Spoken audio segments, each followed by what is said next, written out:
En Guyane, c'est de la musique, des infos et du sport. RDI sur 105.1 à Cayenne et 88.4 à Kourou. Bonjour, bienvenue. Nous sommes depuis le centre commercial Katori, en direct comme chaque matin avec Yana Café Sport. Et c'est de l'orange. Il va nous servir de l'orange ce matin au petit déjeuner, un bon jus d'orange. Bonjour Alain Paulman. Bonjour Fly, bonjour à tous et à toutes. Comment allez-vous Fly? Moi j'avais beaucoup mieux, je vous vois. Je vous souhaite la bienvenue sur RDI. Je vous rappelle que tous les matins nous faisons un point sur l'actualité sportive de la Guyane.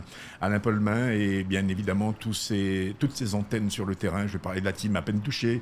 Jean-Marc Faham pour RDI, eh bien, nous faisons tout ce qu'il faut pour essayer de rendre visible le sport en Guyane, pas seulement pour les performances ni pour l'actualité du jour avec les matchs qui opposent les différentes équipes du territoire, mais également nous essayons de passer en revue les hommes, les femmes, leurs activités, leur implication dans la société guyanaise. Dans l'immédiat, Alain Paulman, il me semble que ce qui a fait un peu couler de l'encre dans les journaux, mais beaucoup fait parler, c'est la venue possible de la flamme olympique en Guyane. Ah, tout à fait. Vous en avez entendu parler? Tout à fait, tout à fait. Et on a notre correspondant à la personne de Fox Ami du côté de l'Hexagone qui a interrogé Thierry Ré, qui nous parle bien sûr de cette venue, mais surtout du montant, je dirais, du montant qu'on devra donner pour que cette femme puisse circuler dans les dômes. Alors, il semblerait que ce soit un montant équivalent à 180 000 € et que les territoires concernés soient la Nouvelle-Calédonie, la Réunion, la Guadeloupe et la Martinique.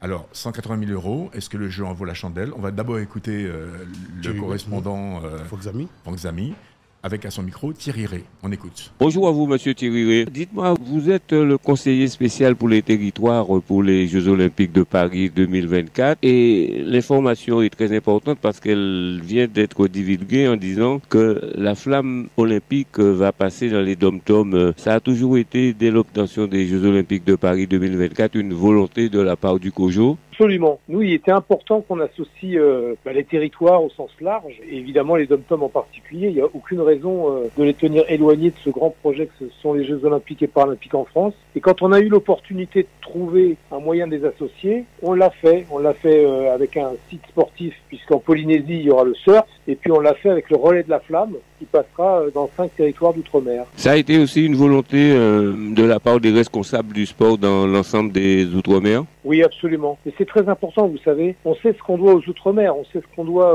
aux athlètes qui viennent des îles, aux athlètes qui ont représenté, qui ont porté le maillot de l'équipe de France, en souvent se déracinant, en partant de chez eux, en venant en métropole, en s'entraînant dans des conditions peut-être plus difficiles pour représenter notre pays. Donc voilà, on est très fiers, nous, aujourd'hui, d'associer ces territoires qui sont évidemment une part totalement très importante et très intégrée à notre démarche. Pour vous, une façon de récompenser ces sportifs, mais aussi c'est une façon de mettre en avant le sport ultramarin dans son ensemble? Récompenser, non, parce que je trouve ça normal. Mais je trouve qu'il faut renvoyer l'ascenseur. Il faut trouver une opportunité pour que tous les acteurs qui font le sport français soient présents. Donc c'est pas une récompense, c'est légitime. C'est normal. On essaye d'associer tous les territoires, qu'ils soient proches, qu'ils soient loin. Il faut que les Jeux de Paris 2024 soient une grande aventure collective. Les sportifs ultramarins, les anciens, mais les nouveaux aussi, seront bien évidemment associés dans leur département d'origine?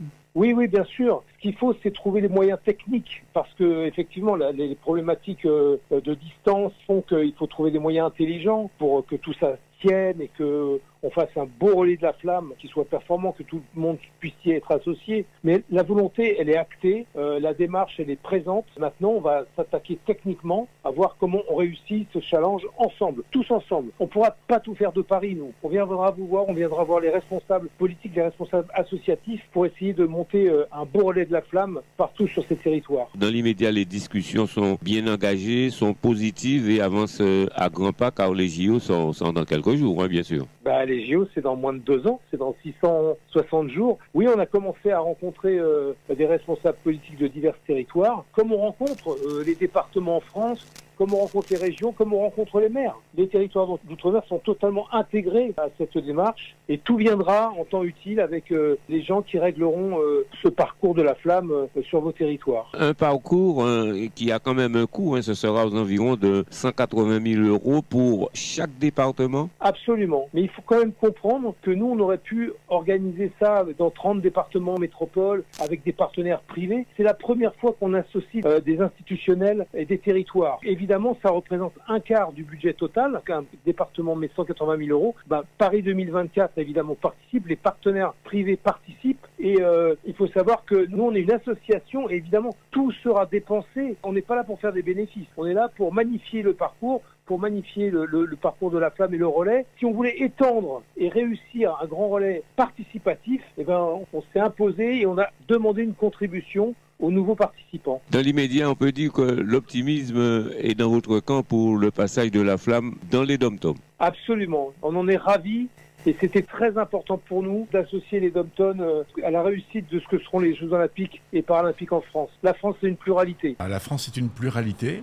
La France, c'est de la diversité. Et on a bien entendu le souci de faire participer ces territoires et départements d'outre-mer à cet événement. Parce que symboliquement, c'est très fort le passage de la flamme olympique. Toutefois, Alain Palmin, il me semble que les propos de Thierry Hiré ne sont guère rassurants. Il nous parle de potentiellement 30 villes de la grande métropole qui auraient pu accueillir l'événement, donc qui auraient pu amortir les coûts. Mais il nous parle également de quasiment un quart du budget qui reviendrait à l'outre-mer si l'outre-mer acceptait de coopérer, de collaborer. Vous ne trouvez pas que c'est cher payé, 180 000 € pour... Oui, très très cher payé. Bon, maintenant... on verra ce que les élus quel sera le choix de nos élus sur cette opération, mais fort de constater que c'est très très cher. Et je ne sais pas si vous avez noté, moi j'ai écouté un autre reportage concernant ce passage de la flamme. Il se trouve que la flamme ne restera qu'un seul jour en Guyane, un seul jour en Martinique, un seul jour en Guadeloupe. Ce qui veut dire que pour capitaliser sur les retombées économiques, il va falloir être sacrément organisé. Très très organisé. Oui. Du coup, véritablement mettre en place une semaine, je dirais, d'événements, de promotion autour de cette femme. Bon, est-ce que ça vaut véritablement le coup? C'est la grande question. Bon, pourvu que ça n'éteigne pas la flamme sportive, c'est la plus importante. Oui, tout à fait. C'est celle qui brûle en chacun de nos sportifs. Et puis après, la décision, elle est politique. Je veux dire, sans porter de jugement, je pense que chacun voit en fonction de son budget et en fonction de l'investissement et des retombées espérées sur ces investissements. En tout cas, pour l'instant, nous n'avons pas de précision concernant la position guyanaise. Tout à fait. En Martinique, on se consulte. En Guadeloupe, on se concerte. La Réunion, qui a toujours su trouver les voies nécessaires pour rendre possible des événements de cette envergure, parce qu'il y a une organisation différente à la Réunion, déjà par la superficie, le nombre d'habitants. Donc, c'est plus facile de mobiliser des fonds pour ce genre d'événements. Et puis on attendra de savoir si la Martinique, la Guadeloupe et la Guyane feront partie de ces départements qui verront passer ou non la flamme. RDI en Guyane, c'est de la musique, des infos et du sport. RDI sur 105.1 à Cayenne et 88.4 à Kourou. Bonjour et bienvenue sur RDI. C'est la radio du sport. Nous sommes heureux de vous accueillir chaque matin. Entrez, Joël Chalat est arrivé, c'est notre invité. Il arrive timidement. Installez-vous, Joël, comment ça va? Bien voyagé, de retour. Joël Chalat, vous vous en souvenez, sur le Tour cycliste, était celui qui attirait l'attention des Guyanais, car c'était le régional de l'étape qui revenait avec une équipe extérieure. Nous discuterons avec lui tout à l'heure. Vous avez compris, c'est notre invité avec Alain Palmin qui nous rejoindra dans un instant. Vous savez presque tout. Je vous souhaite une belle journée à l'écoute de nos programmes et j'accueille chaleureusement, comme il se doit, notre ami Joël Chalat. Bonjour Joël, ça va bien? Super. Donc, Joël, depuis une semaine, vous êtes avec nous donc. Voilà, on va dire une bonne semaine, une dizaine de jours. Ce sont des vacances? Alors, des vacances, oui et non, ce sont des affaires familiales. D'accord. On va dire ça comme ça. Oui, des obligations quelque part. Oui, de la famille, voilà. Quand vous étiez venu pour le tour, ça avait un parfum de vacances quand même. Parfait de vacances, on va dire. Les vacances difficiles. C'est difficile, hein? Oui, c'est bon, en fait. Revoir le pays, c'était bien, voir les amis, revoir la compétition locale, mais c'était de fausses vacances. D'accord. Et c'est un moment agréable de savoir qu'on revient au milieu des siens. Et puis de montrer qu'on a accumulé tout au long de ces années un savoir-faire qu'on met au service des autres à l'extérieur. Comment ça s'est passé pour vous, Joël? Auparavant, vous étiez déjà impliqué dans le cyclisme en Guyane? Oui, pas mal, oui, pas mal. Depuis très longtemps. Je suis dans le vélo depuis très longtemps, depuis 78. Ça ne me rajeunit pas tout ça. Ouais, mais vous avez été vous-même cycliste? Bien coureur? Sûr. J'ai commencé à miner d'ailleurs. Oui. Alors, la bonne époque, c'était à l'UCG, puis après à la Croix du Sud, donc avec les Pyrénées, Renault, Hautebourg, voilà. Voilà, il y a d'autres coureurs comme Memphis, on fait pas mal de coureurs, Mazia, voilà, des coureurs qui ont été durant ma jeunesse, durant mon ton d'âge, qui ont été mes amis. Ensuite, il y a eu mes adversaires aussi, hein, comme Jean-Pierre Buzaret, qui est encore là, son frère Jean-Paul, malheureusement, qui est décédé. Enfin, voilà. Oui. Didier Legrand, qui est maintenant à la tête de... qui est aussi président. Oui. On a été adversaires pendant très longtemps, depuis cadet jusqu'à senior. Hein. Mais c'est plutôt bien pour vous, parce qu'il est bon d'avoir une adversité aussi coriace. Oui, donc il fait qu'après, je me suis dirigé vers la direction sportive, mais j'étais coureur cycliste pendant pas mal de temps. D'accord. Donc nous allons évoquer tout cela, votre parcours, et nous saluons Alain Pellemin qui vient de nous rejoindre. Alain Pellemin, la nuit fut courte, j'imagine. Tout à fait, bonjour Fly, bonjour. À 3h du matin, il était encore sur son ordinateur, notre Alain Pellemin, pour nous rendre compte de la qualité sportive brûlante de la Guyane. Tout à fait. Le maillot rouge, c'est le maillot du... Non, parce que moi je me construis déjà des châteaux en Espagne. Ah d'accord. Le maillot jaune en Espagne, c'est un maillot rouge. C'est vrai. Le maillot jaune en Italie, c'est un maillot rose. Maillot rose, tout à fait. Donc lui, c'est le maillot jaune espagnol. Le leader. Alors Alain Pellemin, quel effet ça vous fait de revoir Joël en chair et en os après l'épisode du Tour? Ben écoutez, je crois que Joël, on s'est déjà vu bien avant. Oui. On a déjà refait le tour. On a déjà fait le débriefing. En fait, ça fait toujours plaisir de voir Joël sur, on va dire, en Guyane, sur ses terres. Bon, malheureusement, c'est vrai que la compétition est arrêtée. On aurait bien aimé, pourquoi pas, Joël soit notre consultant sur une des courses. Malheureusement, mais enfin, on est obligé de faire avec. Oui. Alors, Joël, quel est le parcours à suivre pour obtenir ces compétences et présider aux destinées d'une équipe, définir la stratégie, avoir l'oreille de ses coéquipiers, pas de ses coéquipiers, mais des sociétaires? Oui, alors, honnêtement, Fly, c'était un parcours qui n'était pas prédestiné. Moi, j'étais coureur, comme tout le monde. Ensuite, comme beaucoup, du moins en tout cas, j'étais coureur. Et ensuite, c'est une rencontre entre Patrice Donescondo, son ex-copine, donc maintenant que son épouse, hein, et que voilà, et ça s'est fait, puisque j'étais coureur avec lui, on a couru ensemble, et j'ai senti que j'avais un potentiel en lui, et j'ai commencé à l'assister, on va dire, comme ça, entre amis. Et ensuite, il fallait maintenant que je fasse les choses légalement, donc j'ai commencé à passer mes qualifications, et voilà, tout est monté progressivement. Donc j'ai commencé d'abord à entraîner un petit club, et ensuite, qui était la Sécu à l'époque, et ensuite je suis monté crescendo, parti ensuite au vélo club guyanais, ensuite je suis parti à l'Académie de Rora, avec M. Alain Champlain, et donc ensuite, après tout ça, je me suis retrouvé en sélection de Guyane, à la tête de la sélection pendant 7 ans, avec M. Tiver, qui était déjà président. Et ensuite, ensuite je suis passé en métropole pour des raisons personnelles, parce que j'avais mes enfants qui poursuivaient des études supérieures. J'avais 2 de mes filles, et une qui rentre en sport-études, de karaté. Et donc je les ai suivis là-bas, et voilà, arrivé là-bas, il fallait que je fasse, comme j'aime bien le vélo, hein, donc la passion m'a rattrapé. Alors, ce qui est formidable, parce qu'on le dit souvent sur cette antenne où nous consacrons la part belle au sport, ce sont de belles histoires. Des histoires comme on ne les imagine pas. Généralement, les enfants suivent leurs parents. Et là, on vous entend dire, mes enfants partent en études et je les ai suivis. Voyez-vous, c'est cet engagement qu'on comprend finalement quand on met un doigt dans l'engrenage du sport. Ouais. Et on sait tellement que c'est salutaire pour nos enfants, que finalement, les sacrifices des parents vont jusque-là, finalement. Tout à fait, parce qu'en plus, mes enfants n'étaient pas en région parisienne, mes enfants sont sur Toulouse, moi aussi sur la région parisienne, donc il faut dire que pratiquement tous les mois, je les sens sur Toulouse. Donc il fallait que, comme moi j'aime le sport, je sais que le sport, ça n'a pas un encadrement familial bien stable à côté, c'est compliqué. Mes enfants étaient encore très jeunes, ma fille rentre en sport-études, elle avait 15 ans, donc était championne de Guyane, championne de Guyane, était vice-championne de France de karaté. Donc il fallait absolument qu'elle aille sur la métropole. Donc j'ai dû la suivre et puis voilà quoi. Donc j'ai suivi la grande, enfin la deuxième, la cadette. Et la Benjamin a suivi derrière parce qu'elle également était vice-championne de France. Donc j'ai suivi, enfin, tout le monde est parti, puis voilà. Ben voilà, ce qu'on ne pourra pas vous dire, c'est que vous êtes parti pour la patte du gain, parce que lorsqu'on fait du karaté, croyez-moi, on est bien loin des standards des footballeurs ou d'autres sports où ça rapporte beaucoup. C'est vraiment la passion du sport. Exactement. Et le souci d'accompagner vos enfants dans leurs ambitions, dans leurs rêves, parce qu'on en nourrit beaucoup quand on est sportif. Bien sûr, c'est pour ça que je dis à tout le monde, et d'ailleurs, j'ai discuté avec Alain en off, dans la semaine, et je lui disais qu'il faut que les gens aillent jusqu'au bout de leurs rêves. Et moi, ce qui m'a un peu déçu, si je veux dire, même si on va peut-être en parler tout à l'heure, sur l'aspect du tour, c'est que certains médias, qui pourtant c'est des médias puissants d'ailleurs, très puissants, on ne va pas les citer, mais tout le monde doit savoir de qui je parle. Tout le monde comprend. Voilà, se sont permis de dire un peu tout et n'importe quoi, surtout au niveau de la télévision.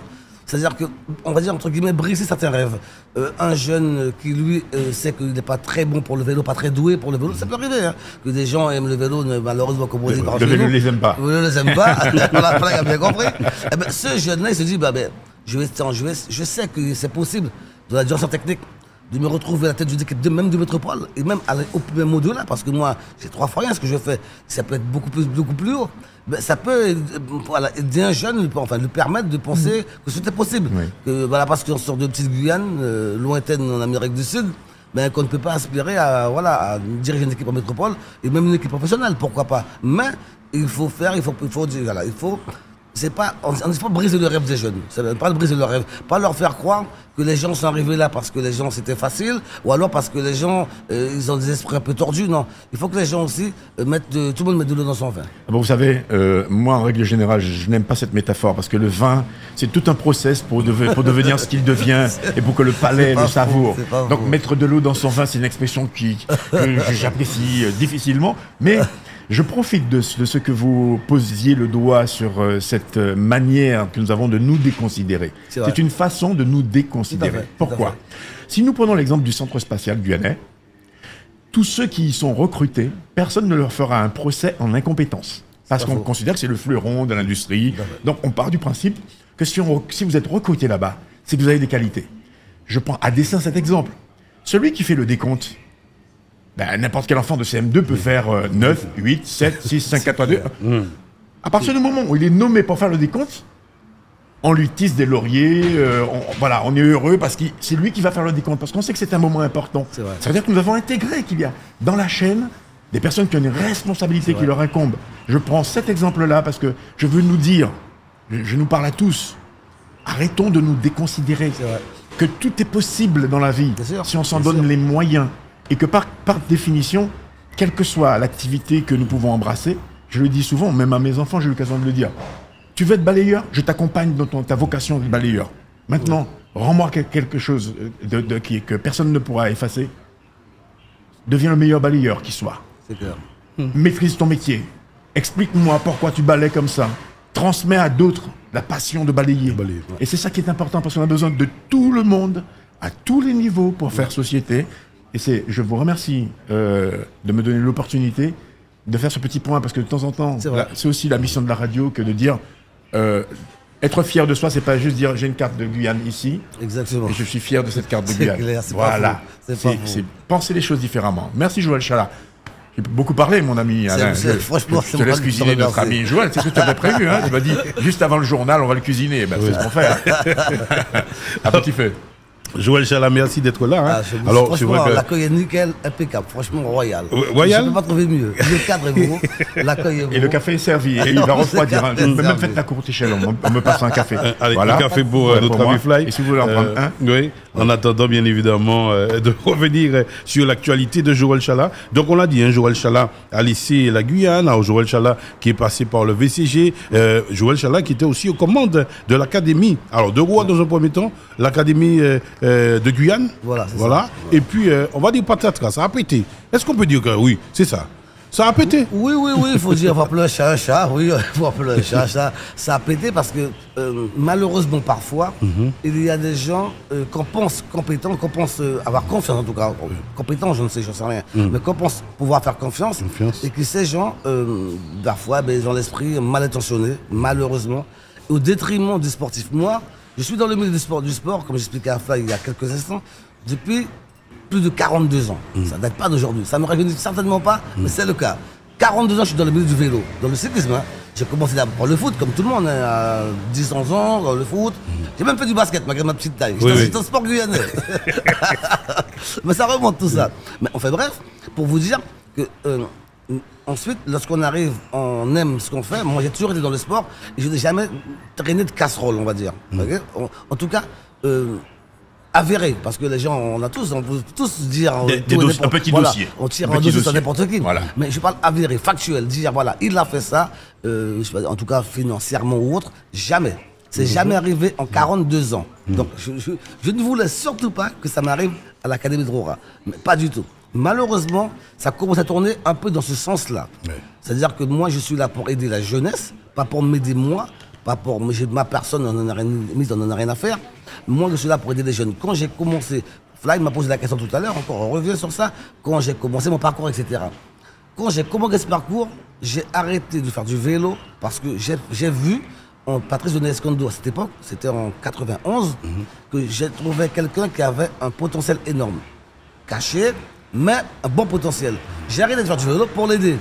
Mais j'ai jamais pensé à un moment en me disant, en 1990, hein, 91, plutôt 91, à ce moment-là, on se dit pas, je vais arrêter de faire du vélo pour être connu, ou pour essayer de prendre de l'argent, ou je sais pas quoi, ou pour avoir une notoriété quelconque. C'est pas dans cette optique-là. Lorsqu'on fait quelque chose, on se dit, pareil, vous avec la radio, les médias, on se dit voilà, je vais commencer à faire quelque chose. On se dit pas demain, bon, j'espère devenir comme ça. Pas du tout. On fait ça parce qu'on aime ça. Moi, j'ai fait ça parce que j'aimais ça, et j'aime encore ça. Donc c'est la passion qui m'a amené là. Donc pour en arriver à l'Académie de Rouen, enfin, oui, parce que de ce qu'on parle. C'est des gens mal intentionnés, malheureusement, n'ont pas pensé aux coureurs, n'ont pas pensé au sport, et ont pensé à autre chose. Et moi, à ce niveau-là, je ne peux pas cautionner ça. Donc, moi, je n'étais que directeur sportif. Je ne suis pas trésorier, je ne suis pas président. Donc maintenant, n'ayant pas de pouvoir, de véritable pouvoir à ce niveau-là, ce que j'ai fait, j'ai préféré me retirer de cette mascarade, mais tout en amont, en réunissant l'ensemble du club, et leur a expliqué devant la personne concernée ce qui se passait. J'ai pas fait ça dans le dos de qui que ce soit. Tout était fait clair. Dans les règles de l'art. Et voilà, d'ailleurs, il y a déjà, les choses rentrent déjà dans l'ordre. Il y a déjà des gens qui appellent pour présenter leurs excuses a posteriori. Le téléphone a sonné entre temps. Mais après, franchement, c'est passé. Moi, ce qui m'embête, c'est que certains coureurs se sont trouvés très lésés. Parce que, il faut savoir que dans le vélo, on ne fait pas de vélo également pour de l'argent. Non. On fait ça par passion.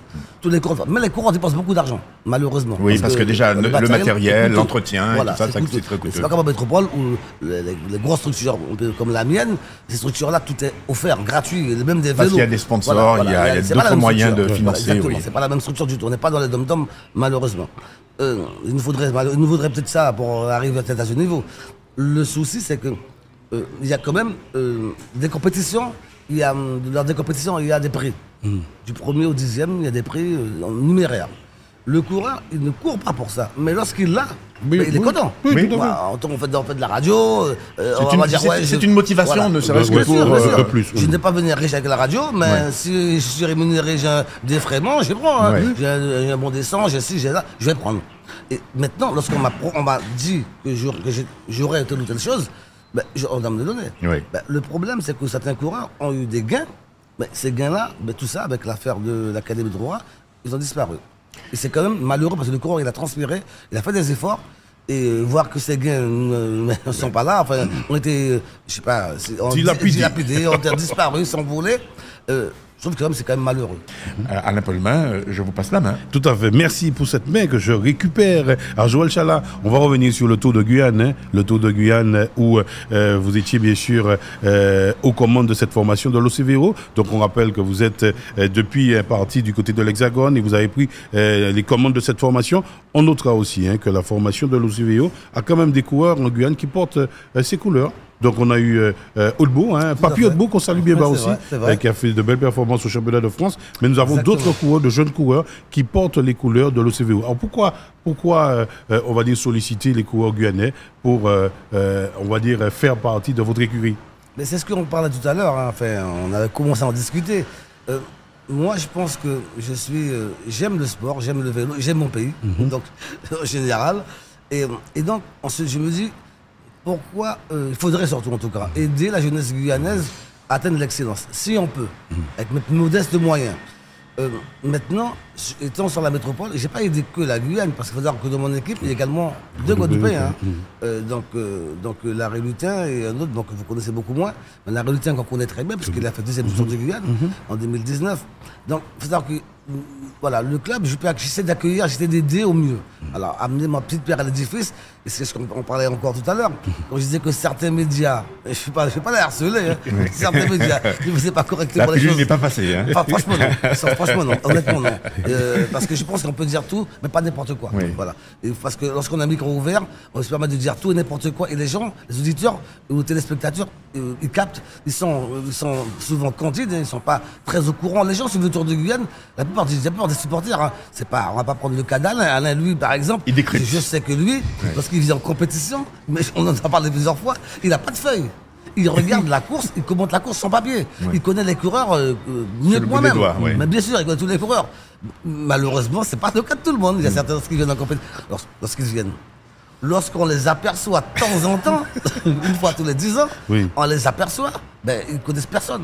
Et donc, lorsqu'on ne connaît rien, on ne connaît pas les gens, lorsqu'on a le micro ouvert et qu'on a le pouvoir de dire tout, on dit n'importe quoi parfois. Voilà. Et ça, c'est pas bien. On peut se permettre de raconter souvent des bêtises. Et donc voilà, moi ce que je peux aider, j'aide. Et donc dans mon équipe, comme tu l'as bien dit, hein, il n'y a pas que Papillon de Bourg, mon ami, mais également René Tiver. Il y avait également Anthony Bonnet, qui est à la Croix du Sud, qui était également chez moi, de ma appartenance. Et là maintenant, bien entendu, parce que voilà, si je peux ramener un petit peu par rapport à mon expérience et par rapport à ce que je fais là en métropole, si je peux aider les jeunes, je le fais. On n'est pas venu uniquement au Tour de Guyane pour de la compétition, mais j'ai l'œil ouvert, je vois, on en discute. Hein. Alain, on a discuté également de d'autres coureurs. Et Alain également, parce que comme il sait très bien le vélo, il me donne parfois des tuyaux sur certains jeunes. Il dit voilà, celui-là, il est pas mal parce que je l'ai vu courir, etc. Et voilà. Didier Octavia faisait partie des jeunes dont on avait parlé avec Alain depuis très longtemps. C'est pas, les gens pensent que ça s'est passé uniquement autour de Guyane, mais c'est bien avant. C'est un travail au long cours. Tout à fait. Ouais.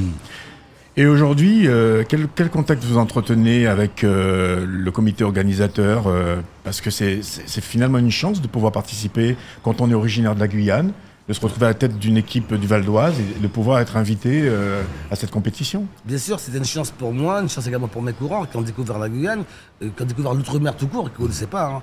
Il faut savoir qu'Alan Leroux, qui a 18 ans et demi, parce qu'il aura 19 ans le 12 décembre, qui a gagné l'étape du Mana, l'étape la plus longue du Tour, lui, il prenait l'avion pour la première fois. De sa vie. Il n'avait jamais pris l'avion de sa vie. Jamais pris l'avion. Et la plupart de mes coureurs avaient pris que des petits moyens courriers, mais des longs courriers pour faire des vols aussi longs, traverser l'Atlantique, arriver jusqu'en Amérique du Sud. Voilà. Pour eux, c'était vraiment jouissif. Et moi, je pense que c'est une opportunité que peut-être qu'ils n'auront pas tout de suite. Moi, je remercie d'ailleurs le comité de cyclisme, par son président, le président Tiver, qui nous a invités, avec également, il faut savoir qu'il y a également Bianca de Sommerville qui est à ses côtés, qui fait du très bon travail. Sylvie Fromard, qui également, avec qui j'ai eu de très grands contacts, et tout, Françoise Herman, ces gens qui ont milité, en tout cas, pour que mon équipe puisse venir ici. Alors, moi, j'ai une question technique à vous poser, Joël Chalat. Par exemple, quand on parle de football, on entendra dire que l'entraîneur a choisi un système 4-4-2, ou alors il a choisi de jouer avec 2 pistons. Vous voyez, il y a aujourd'hui une cartographie des schémas de jeu qui s'entretient sur les médias, qui fait que finalement, l'individu lambda qui suit le sport, il finit par assimiler, tiens, le Barça joue plutôt comme ça, le Real plutôt comme ça, le Paris Saint-Germain plutôt comme ça. Même un petit club, tiens, il a mis en place tel système. Comment, dans le cyclisme, parce que c'est une course qui se déroule sur une distance longue, comment on prépare sa stratégie et en fonction de quoi? Est-ce que vous pouvez nous expliquer ça pour qu'on comprenne beaucoup mieux à quel moment vous intervenez dans la stratégie de course? Alors, contrairement au football, par exemple, les stratégies de course sont souvent élaborées par rapport au tracé et aux adversaires, bien entendu. Donc, aux adversaires qu'on va rencontrer. Et qui sont nombreux. Qui sont nombreux. Et qui sont. Alors, en Guyane, je peux parler des 2 endroits. J'ai cette chance. Heureusement, j'étais directeur sportif ici pendant plus de 30 ans, donc je sais de quoi je parle. Et puis également en métropole, parce qu'il faut savoir qu'en Guyane, les parcours sont souvent les mêmes, malheureusement. Les adversaires sont tout le temps les mêmes, malheureusement également. En métropole, c'est totalement différent. Donc les stratégies ne sont pas les mêmes. Par contre, le coureur n'est pas la même. En métropole, moi souvent, on va dire que... Alors, juste un exemple. Oui. Il y a des coureurs en métropole, on prend l'équipe de Vendée, dirigée par Hervé Arcade. Ça fait 3 ans et demi que je suis en métropole, donc ça doit faire, j'ai fait 40 compétitions par an, voire plus, entre une bonne cinquantaine. J'ai croisé que 3 fois l'équipe d'Hervé Arcade. Par exemple, on les croise. Oui, il y a tellement de compétitions à droite et à gauche que des fois les équipes, on les rencontre très peu. Donc les adversaires, on ne les connaît pas. Donc très souvent, les stratégies sont... Alors en tout cas, je pense qu'il faudrait... C'est comme ça que je travaille moi. Si le parcours, je sais que c'est un parcours qui sera en faveur de mes coureurs et que je suis un sprinter, comme à l'époque en Guyane, à l'époque je vais le club guyanais, donc on en parlait tout à l'heure, j'avais mon équipe Marc Joseph, je savais très bien que j'avais une carte pour les arriver au sprint. Dans mon équipe en ce moment, j'ai Alain Leroux qui ne sprint pas bien, qui a gagné à Mana, donc il a gagné au sprint. Et donc, avec lui, je sais que j'ai une chance éventuelle pour gagner des sprints. Mais ça dépendra des adversaires qui seront présents. Par exemple, dans ce week-end, il y a une course là, ce week-end, Paris-Conéré. J'ai une course de 185 km. Je sais pertinemment que mon équipe ça va être compliqué.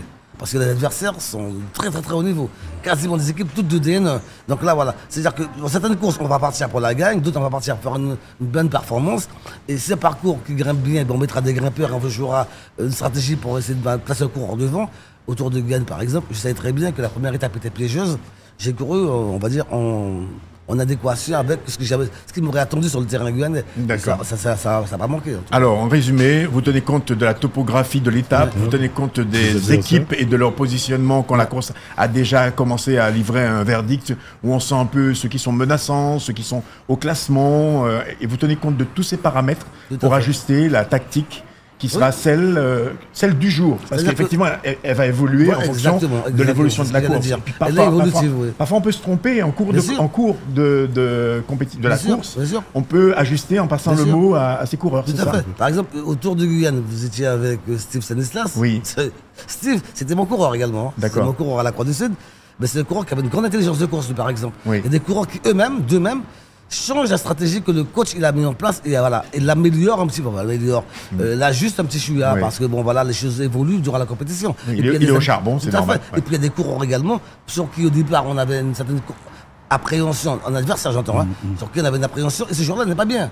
Peut-être qu'il a mal dormi, il a passé une mauvaise semaine, ou voilà. Gastro, etc. Voilà, une gastro, voilà. Et ce jour-là, donc on doit tout de suite modifier les paramètres qu'on aurait mis au départ en place et qui évoluent parce que la compétition n'a plus la même, elle a évolué, elle a changé. En fonction des aléas. Oui. Alain Polman, il nous reste 2 minutes avant de conclure. Et tout à fait. Donc 2 minutes pour demander à Chala de nous faire le bilan de son tour. Il retient quoi de ce tour de Guyane?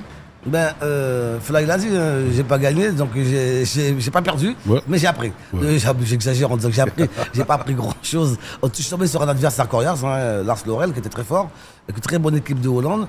On a fait nous le boulot qu'il y avait à faire, on a quand même gagné 2 étapes, donc c'est un bilan positif, honnêtement, c'est un bilan relativement positif.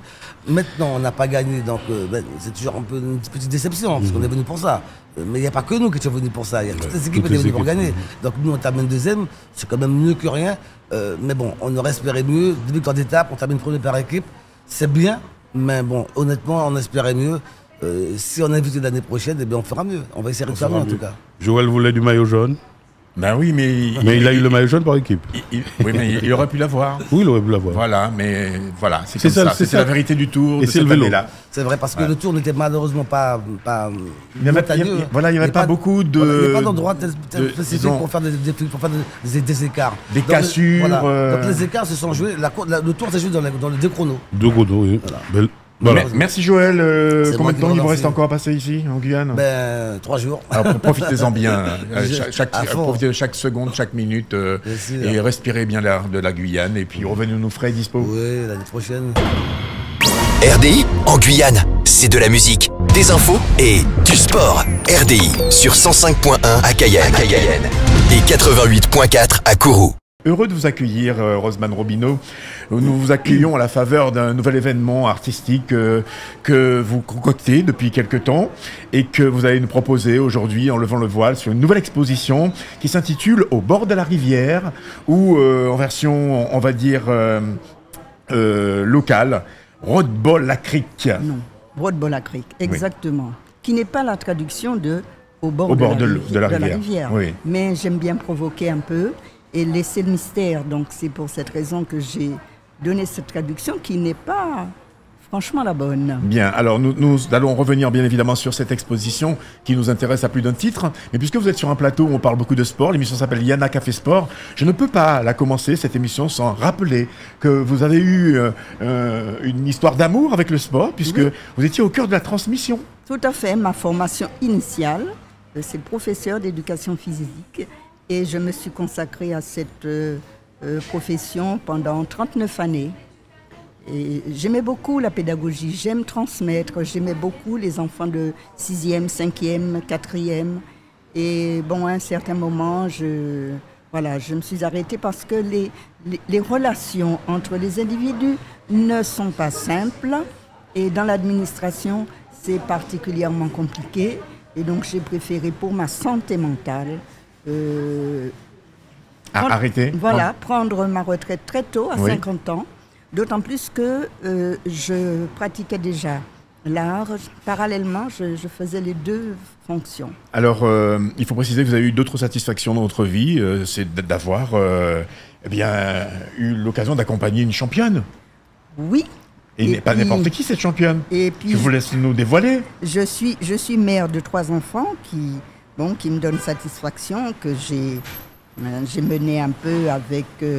on va dire tambour battant, avec ma profession, avec mes activités. J'étais prof de danse. Enfin, je faisais beaucoup de choses et je les ai un peu bousculés.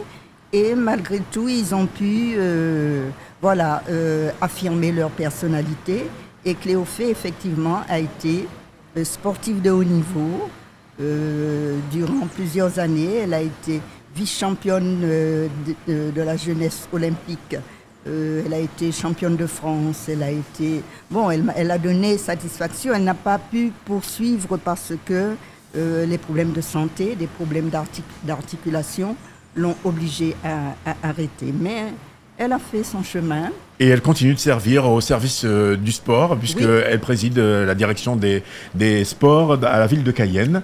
Donc c'est encore un témoin que vous avez passé. Elle a pris le relais et c'est la vie qui reprend le relais quand il y a de l'amour dans cette approche du sport. Oui, mais ce malgré moi, parce que je ne l'avais pas encouragée à se lancer dans cette aventure. Mais une fois qu'il y a mis le pied ou le doigt, vous avez été là. Mes enfants ne m'ont pas écouté pour le choix de leur métier. Je suis sûr que si vous aviez dit à vos parents que vous vouliez être artiste peintre, personne ne vous aurait suivi non plus. Ils ne m'ont pas écouté pour le choix de leur métier. Ils ont fait ce qu'ils voulaient et j'ai laissé faire. Bien. Alors revenons donc à votre passion pour l'art. Vous avez une formation également dans des écoles, parce que vous dites que vous êtes amateur. Bon, c'est vrai, c'est amateur, mais vous avez eu un bagage. Vous n'êtes pas tombé tout à fait... Vous êtes autodidacte, c'est pas vraiment. Vous êtes donné les moyens d'aller chercher l'information, de maîtriser ce que vous faites, le trait, les couleurs.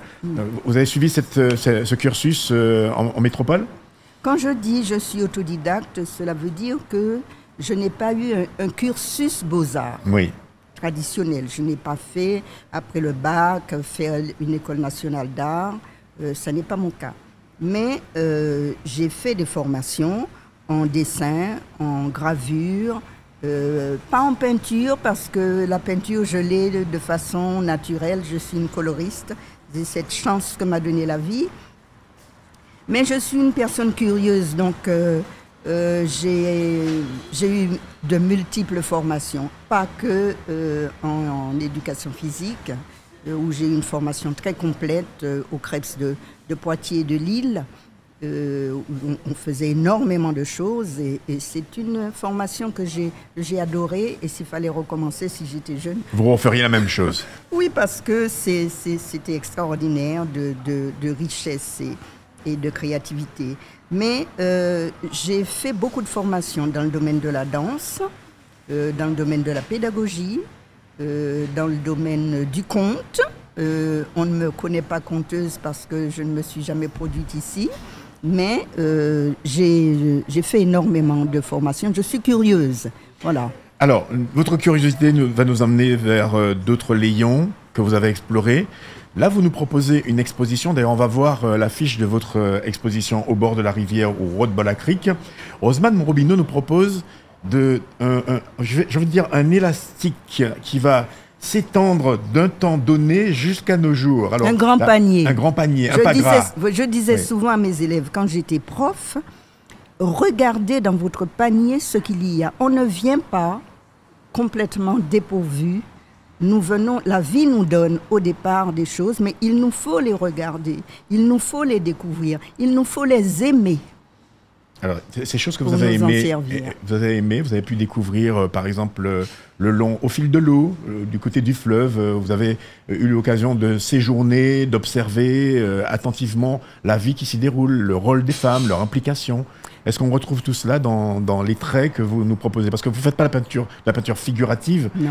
Vous proposez un art abstrait qui donne aux visiteurs, aux passionnés d'art, ou même celui qui découvre l'art, à s'interroger, se questionner sur la notion du trait de l'artiste. Je ne veux pas dire abstrait, je vais dire non figuratif. Oui. Parce que même quand on regarde le ciel qui nous paraît abstrait, il est plus abstrait que ce que je propose, moi.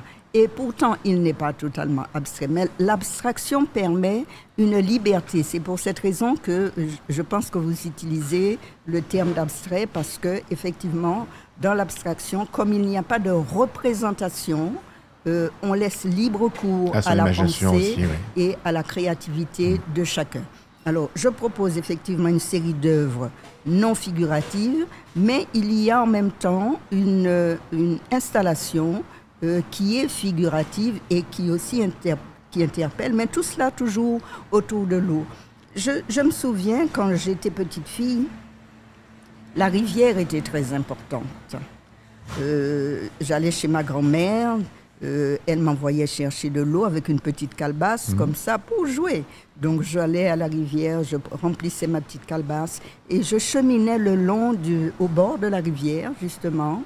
Et il y avait les pois doux, le pois sucré, Inga, les bonbons de jeunes filles, qu'on grignotait, tous ces souvenirs-là qui m'enrichissent, qui me nourrissent.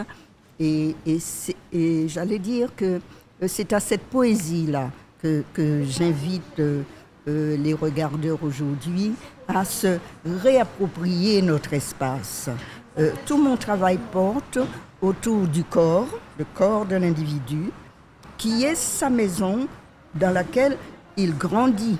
Le corps a son importance pour cela. Vous parlez, sans vouloir vous interrompre, vous nous parlez du corps, et la thématique, c'est au bord de la rivière. La rivière, c'est l'eau. Et le corps, c'est de l'eau essentiellement. C'est de l'eau essentiellement. Et puis on aime, et puis quand on ne se sent pas très bien, c'est dans l'eau qu'on va se ressourcer. C'est dans l'eau qu'on est venu également, avec le liquide amniotique. Tout à fait. Également dans la symbolique que vous développez, les calebasses.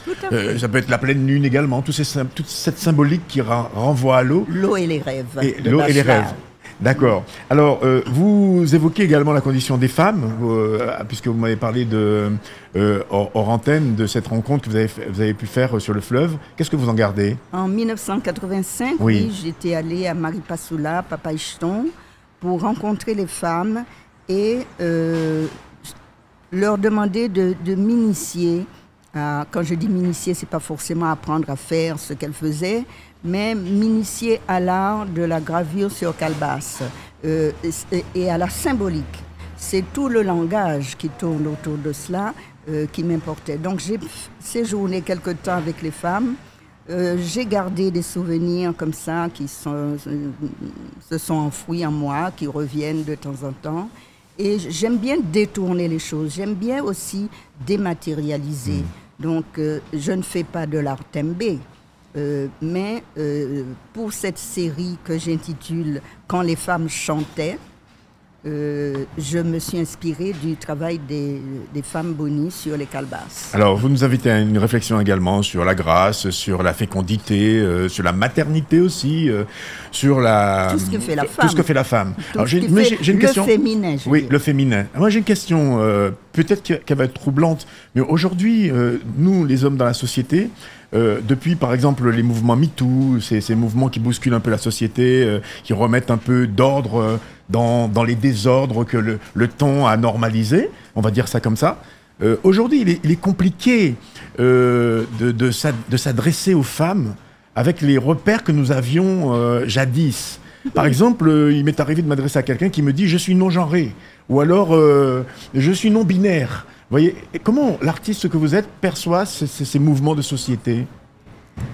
Je vais vous dire très simplement que je regarde beaucoup les hommes. Je regarde les femmes aussi Oui. parce que je regarde les traits, je regarde le visage, je regarde le comportement. J'essaie de comprendre, de saisir qui est l'autre et qui je suis au travers de l'autre en même temps. Et je regarde donc beaucoup les hommes et je m'aperçois que dans notre société aujourd'hui, il y a une féminisation de l'homme. Le féminin prend le pas sur ce qu'on dit le masculin, c'est-à-dire le macho. L'homme n'est plus, en tout cas apparemment, il n'est plus macho comme auparavant, mais il se féminise, il s'adoucit, il prend les allures des femmes, il prend la gestuelle, il prend la combinaison même, je dirais, l'habit de la femme, il prend le discours, et ça m'interpelle. On considère ça comme un glissement naturel des choses ou alors comme un début de dérive ? Je ne dirais pas une dérive, mais je pense qu'il nous faut réfléchir plus sérieusement et je dirais même plus intimement à cela. Parce que on n'est pas que dans l'apparence, les choses sont beaucoup plus profondes. Je me suis dit à un moment, comme ça en riant, est-ce que c'est parce que l'homme a tellement placé la femme sur un piédestal inaccessible qu'il a cherché véritablement à s'approcher d'elle et à devenir elle? Et pour quelle raison? C'est une réflexion profonde, elle est philosophique, mais elle est également empreinte d'une certaine sagesse et d'un vécu, parce que du haut de votre expérience, j'imagine bien que vous avez vous-même, à travers la maternité, vu grandir vos enfants, vu l'influence de la société sur leur comportement, vu également le poids de votre éducation comme outil, comme bagage pour traverser le siècle. Je suis née juste à la fin de la guerre, oui. Donc, ou un peu avant la fin de la guerre. Donc je suis un dinosaure. Donc, et je réfléchis beaucoup, mais c'est pas, je ne fais aucun effort pour réfléchir. Hein. C'est comme s'il y a, voilà, il y a des choses qui, voilà, je pose le regard et je me dis mais pourquoi, voilà. Et j'essaie de chercher la réponse que je n'ai pas toujours, mais dans la nature nous donne beaucoup de réponses. Alors cette question-là du féminin, de la féminisation de l'homme, je ne sais pas si c'est seulement le magnétisme, mais je me demande aussi, est-ce que la manière dont nous nourrissons aujourd'hui, hein, notre façon de manger, ce que nous ingurgitons, est-ce que tout cela ne fabrique pas plus d'hormones féminines? Donc il y aurait une interaction sur notre... Il y aurait une interaction sur notre métabolisme selon l'hypothèse, voilà, cette hypothèse-là. Voilà. Mais dans mes errances, oui. Je m'interroge, voilà. Eh bien, en tout cas, nous allons continuer de nous interroger parce que c'est aussi la fonction de l'artiste, nous inciter à nous interroger, à explorer des layons. Et bien évidemment, c'est ce que vous nous proposez avec cette nouvelle exposition au bord de la rivière, Haute-Bola Creek. RDI, en Guyane, c'est de la musique, des infos et du sport. RDI, sur 105.1 à Cayenne et 88.4 à Kourou. Eh bien, merci. Je vais vous proposer un turnover. C'est à ce moment-là que, par exemple, on va faire la chaise musicale. Vous pouvez prendre votre café également, Harry. et vous installer. Et pendant ce temps, bien, nous allons accueillir l'invité du jour Tout à à fait. l'Apolma. C'est Madame Corinne Dimanche, elle est présidente de l'US Matoury. Le temps qu'elle s'installe, eh bien, vous nous direz pourquoi vous avez souhaité la voir avec nous ce matin dans le Yana Café Sport. Elle est présidente de la formation de l'US Matoury. Alors l'US Matoury, c'est une formation qu'on ne présente plus puisque c'est un palmarès éloquent, Madame Corinne Dimanche. Bonjour, bonjour à tous. Bonjour M. Paulmin. Bonjour. Fly. Non, on ne présente plus, mais voilà, c'est un grand club en Guyane, effectivement. Alors, qu'est-ce qui vous a incité à prendre les rênes de cette formation, où à l'époque, il y avait les Kumba, les Louis-Marie, qu'on salue, Papy également. Qu'est-ce qui vous a incité on vous a sollicité, on vous a demandé de venir? Il faut savoir que ça faisait plus de 15 ans que j'y étais et que Papy, Loulou, Louis Rimbaud, ça faisait un petit moment qu'il disait qu'il voulait s'en aller, qu'il n'en pouvait plus et qu'il fallait la relève. Finalement, on a beaucoup parlé du rôle des femmes autour du football masculin, je précise, football masculin, parce qu'on aurait trouvé normal que vous soyez à la tête d'un club féminin, mais aujourd'hui, on aurait trouvé normal, c'est pas que moi je trouve ça anormal, attention, hein. Aujourd'hui, on fait la promotion pour que ce sport soit à la fois masculin et féminin et que la notion de féminin ne donne pas l'impression que c'est moins bien fait quand c'est au féminin. Vous voyez ce que je veux dire? C'est mieux fait quand c'est au féminin. Eh ben voilà, je vous remercie de le préciser. Ce n'est pas une évidence. Donc, j'imagine aussi que les confrontations que vous trouvez ne sont pas les mêmes non plus quand vous êtes une femme. Elles sont moins faciles. Elles sont moins faciles. Certes, oui, elles sont moins faciles. Oui. Elles sont là, mais on arrive, je dirais, mieux à gérer. La femme, elle peut penser à plusieurs choses et faire plusieurs choses en même temps, donc elle amène les choses plus facilement. Quel est autour de vous, vous arrivez à déléguer, vous arrivez à coordonner une équipe, à impulser une dynamique? Alors on essaye, c'est pas évident du tout, parce qu'il faut savoir que c'est du bénévolat, donc il faut de la disponibilité. D'une part, et il faut aimer.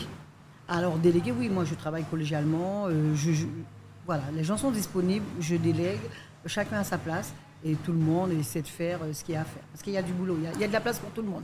Lorsque quelqu'un s'intéresse à votre club et aspire à prendre une licence chez vous, qu'est-ce que vous leur proposez en termes de formation, en termes d'accompagnement? Alors, ça dépend de la catégorie, ça dépend de l'âge. Là maintenant, on s'accentue un petit peu plus sur les bébés, d'accord, les 4 ans. C'est la base, 4 ans, 5 ans, le mercredi matin très tôt. Donc c'est vrai notre priorité, et ma priorité est de former et que mes éducateurs, coachs aillent se former. Donc des formations payantes pour le plus, parce que souvent voilà, on amène le copain, l'ami de l'ami et les gens ont joué au football, mais ne sont pas formés. Donc la Ligue propose des formations. Là, il y en a un qui est en Guyane ces jours-ci. Donc, former.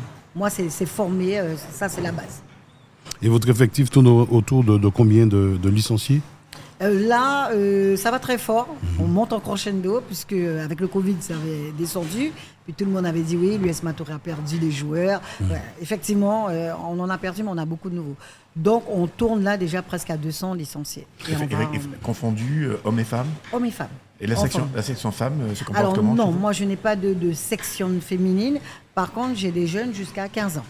D'accord, là j'ai des toutes petites. Ça veut dire que quand on est jeune, c'est du football mixte alors? Voilà, jusqu'à 15 ans, voilà, il n'y a pas d'obligation de section, mais à partir, vous pouvez jouer avec les garçons jusqu'à 15 ans et après vraiment aller dans une équipe ou faire un groupe féminin. Ce qui signifie que même en compétition, par exemple, lorsque vous vous confrontez à d'autres clubs, on peut trouver des équipes mixtes avec garçons et filles jouant dans la même équipe. Oui, tout à fait. Oui. Quels enseignements vous tirez de cette mixité qu'ont les Il y a un garçons besoin. et les Il filles? y a un besoin. Il y a un besoin. On a des filles, et même quand on regarde le groupe des filles que Rina, que je salue aujourd'hui, tiennent avec Madame Hort. Il y a une forte demande en Guyane. On sort des pépites aussi. Alors fort souvent, on retient les péripéties de vestiaire après la victoire ou la fête, mais l'art de vivre ensemble, il se cultive à l'année, à l'entraînement, en compétition. Vous attachez une importance à cet aspect du sport? Absolument. Et avant tout, le respect. Oui. Le respect, la dignité, l'éthique. Donc le respect avant tout, être humble. D'accord ? Jamais sous-estimer une équipe qui est en face. D'accord, même si on pense que c'est la plus petite, et ça se voit hein, dans la Coupe de France. Hein. Vous venez avec une toute petite équipe et qui bat le plus gros. Donc il faut rester humble et le respect. Moi je prône le respect avant tout. Alors quand on parle d'un président de club, on pense toujours au bon fonctionnement de l'instance, au rouage, à l'administratif.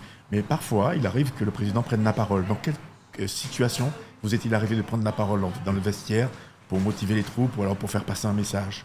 Donc c'est vrai que les gros matchs, j'essaie d'être là. D'accord, c'est pas évident, c'est pas mon rôle non plus. Mais la différence avec les autres, c'est que je suis tout le temps présente. Donc ça fait un peu redondant. En fait, on a l'impression que je suis voilà.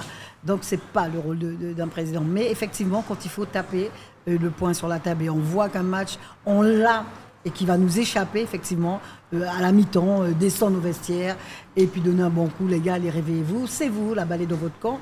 Nous, on a fait notre travail, les coachs ont fait le leur, maintenant, c'est vous les acteurs, donc la balle est à votre camp. Un petit coup d'électrochoc, un petit coup de booster. Oui, il faut. Ouais. Le match n'est pas perdu. Et parfois, ça marche. Parfois, ça marche. Ouais. Ça marche. Et des fois, ils ont besoin de ça. Oui. Parce que souvent, quand vous n'avez pas le mental pour revenir, ce qu'on appelle la remontada, on l'a vu sur plusieurs matchs. Donc, il faut leur donner un coup de jus. Il faut leur donner un coup de jus. Vous savez que par moment, il faut aussi dire à la présidente de se calmer. Ah oui, parce que sur les stades, des fois, ça crie, quoi. On peut invectiver l'arbitre. Bon, c'est pas méchant. Mais le délégué lui dit d'arrêter. Aussi dans vous sortez.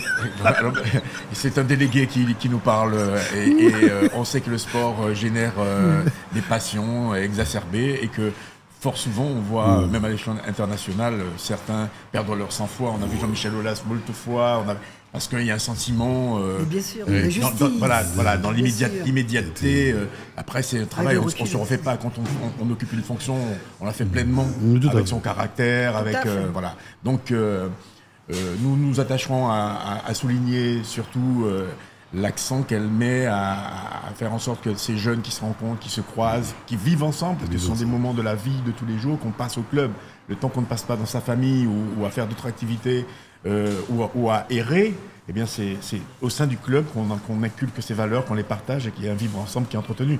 Eh bien je vous remercie et puis au plaisir de vous retrouver sur le bord du terrain. Je suis sûr qu'en voyant ma barbe bleue, même si vous êtes irrité par la décision de l'arbitre, vous allez dire...